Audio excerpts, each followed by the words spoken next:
Thank you for agreeing to meet with us, and thank you welcome. for the interview with us. What made you interested in a career hairdressing? I knew that I wanted to be involved in fashion of some description. And living in this area in the late 60s, there wasn't a lot of fashion involved. So the best way into that, I felt, was hairdressing. And that's what I wanted to pursue. Can you tell us about how you trained and where and when? I started my apprenticeship in a shop that had one of the best hairdressers in the area at that time. I sought him out because I'd worked in most of the shops in the area and I never ever found someone that was able to push me on. I now understand now that what I was looking for was inspiration, but I didn't know that then. I probably couldn't even spell inspiration at that time because I was only 15 when I started hairdressing, and I went and made sure I got a job with him. So I sought out my own training, although I did later go to college and I did my certificates. When did you decide to start your own business? I'll tell you why, and then it works into when. When I found that where I was working they were not prepared to go as far as I wanted to go with my own development and with the staff that I was working with. They weren't interested in investing in their development. I realised it was time for me to take over myself and open my own business so that I could make decisions on how the money was going to be spent, and that would be on my own development first and then training young people. How many members of staff do you employ? At the moment, 7. How would you sum up the Freedom experience? That's probably better answered by clients. We try and give our clients a modern, easily maintained, versatile hairstyle. Now, modern for any age group, that doesn't mean we would put on a 16-year-old hairstyle on a 60-year-old or vice versa. But there's a modern look for every age group. Versatile, because I feel that you should, without any problem, get 2 or 3 different looks from one haircut. Really? Yes, easily. And the other one, which I mentioned, was easily maintained. And it's also no good that you leave here and your hair looks good, and then the 6 weeks, 3 months, it doesn't look good until you come back again.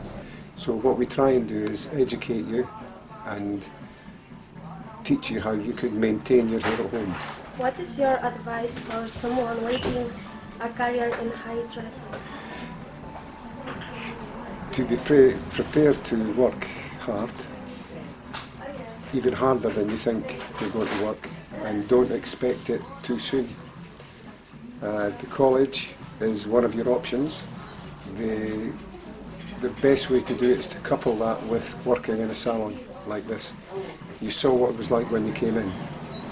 That can't be replicated in a college situation. We do have people that go to college, we use the college, they come and do the assessment, but we do the training in salon, in here, and even now there's a couple of the girls who are actually training. What skills other than technical do you think a good hairdresser needs? I would think it would be listening skills, how to listen to what a client says, process that, and then communicate that with the client that way. Because if you don't listen to someone, you can't understand what they're trying to get across.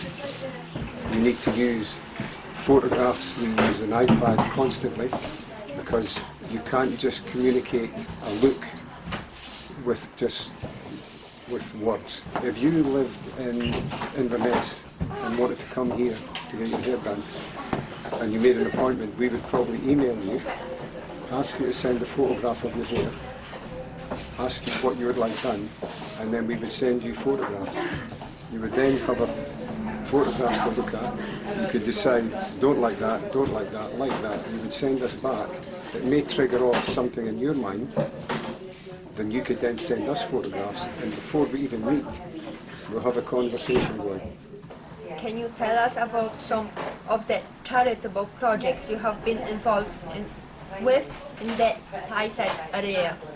We've been involved with most things, from guide dogs, guide dogs for the blind, to Maggie's Centre, cystic fibrosis. We do anything that is for caring. We do a lot. We've raised, in the last 10 years, probably about 80,000 for Maggie's.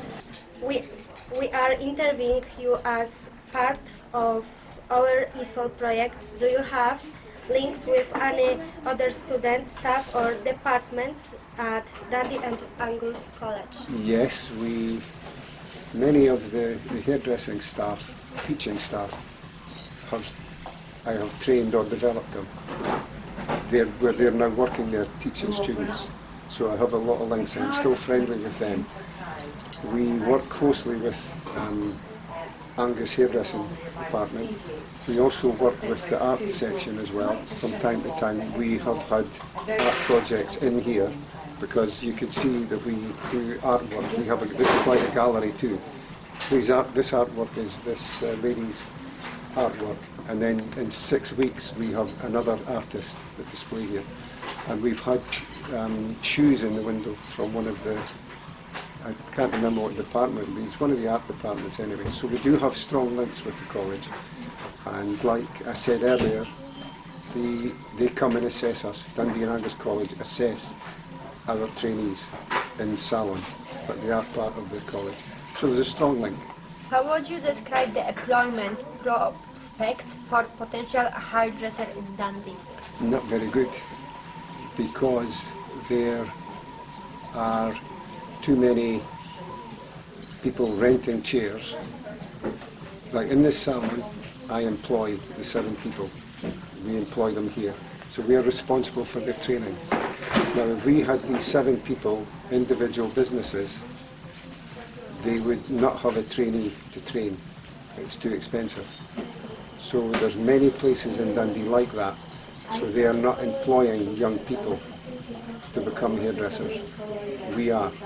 And the people we take on, we want to stay with us. So they'll become our hairdressers of the future. This little salon here is one of the bigger employers in Dundee City. There should be other shops that are employing people, but that's not the case, unfortunately. Thank you very much. It was lovely to talk to you.